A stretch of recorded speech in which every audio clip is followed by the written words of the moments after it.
Hello my friends and welcome back. Thank you very much for being with me again today. Well, the Ukrainians are claiming that they really liberated a big chunk of whatever was occupied by the Russians, and they tell us what's next.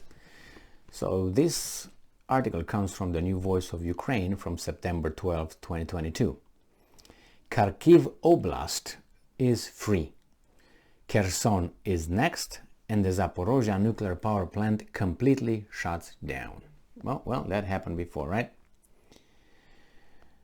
So it says like this, that Kharkiv Oblast is free. In a stunning counteroffensive in Ukraine's northern Kharkiv Oblast, Ukrainian forces have managed to rout Russian defenses there out of almost the entire region. The Blitzkrieg liberation began with the news of the successful liberation of the town of Balaklia, followed swiftly by reports of a liberated Kupiansk, then Izium, and the rest of the Oblast. So the Ukrainians got the Oblast. Ukrainian forces have managed to advance as far as the town of Lysychansk. So let's see if they're gonna get that one. Near the occupied city of Luhansk and Liman, near occupied Donetsk. In total, this represents a historical military loss for Russia in the battle for Kharkiv, and will have incredible ramifications for the full-scale war going forward. Yes, if they are able to continue the counteroffensive and, at least secure those areas. Because the Russians, I don't think they just go home. And if they do, then they won.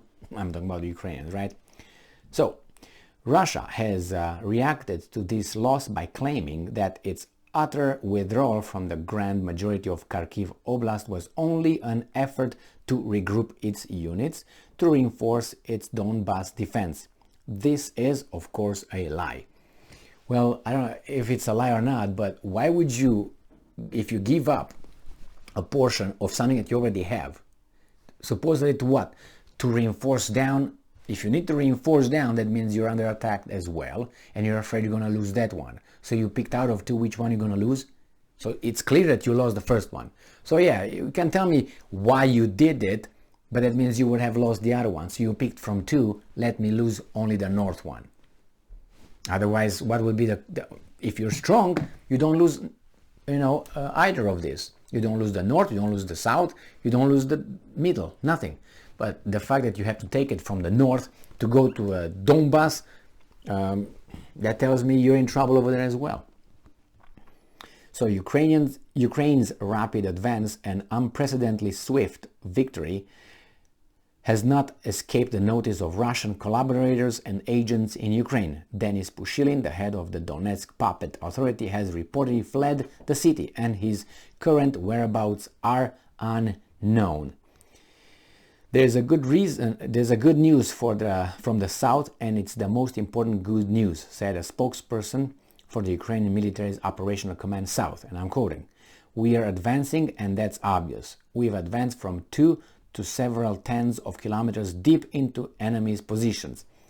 While the military has said that a number of settlements have been liberated, no official confirmation of these settlements' names have been provided, and the military continues to adhere to the strict media blackout regarding the progress of Kherson liberation.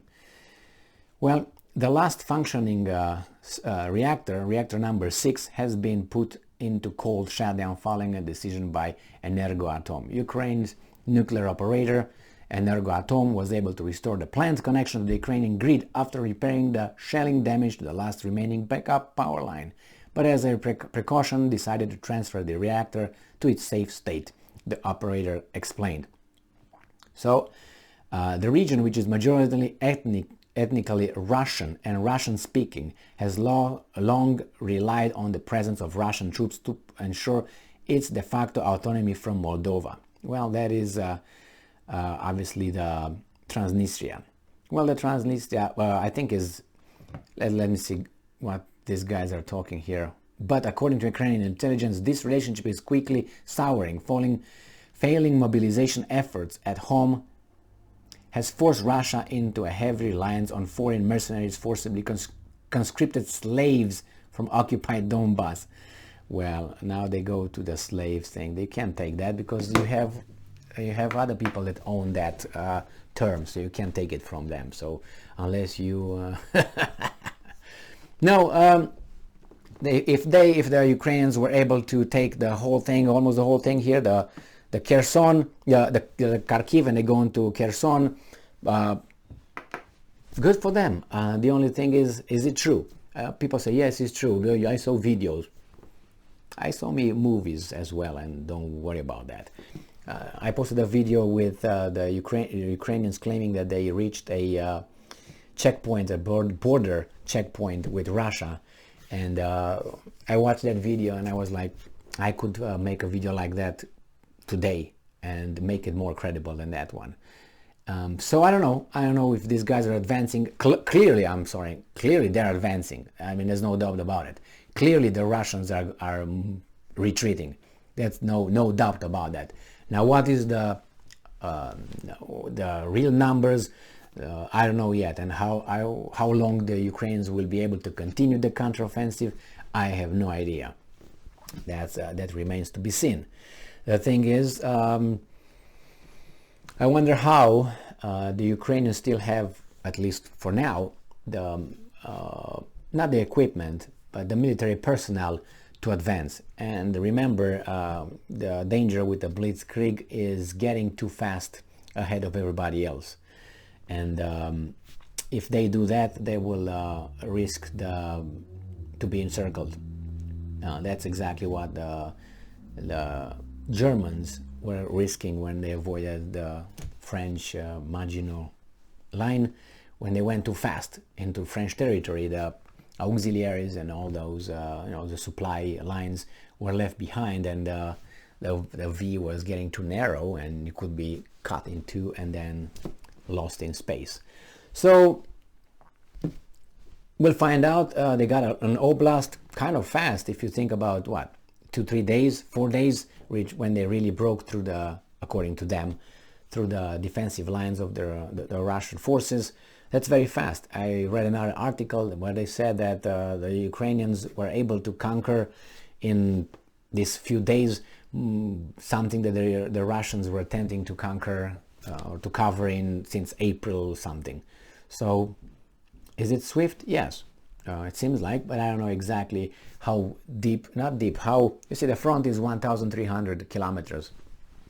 Now I don't know in the south and in north how wide these things are, because it's just a little bit, then going in and going to stay there, what they're going to do. But if they're wide, it's a different story. And what are the guys in the middle going to do? The Russians. But we'll find out, I guess. I do not think that the Russians are going to just pack their things and go home. And if they do that, then let's find out what's next and how far would the Ukrainians go. Because if they go and threaten the Russian state, its existence, and that's a subjective assessment coming from the Russian leadership, they would, by their doctrine, they could use nuclear weapons. And if they get to that one, everybody's going to stand still. It's not going to be a regional minor atomic war between West and East. I mean, that's stupid. I don't even know how people can even think about it. What do you think, the Russians going to drop 3 bombs and then the West going to drop 3 and they will negotiate? Oh, I'm going to drop 2 more. You're going to drop 2 more. Really? Maybe. I don't know. But I would give it a very low expectation, or odds are small, I think, slim. But I really think that the Russians could use nuclear weapons if they start losing big. Thank you very much for being with me again today. Stay strong, stay smart, look for the truth, and be just.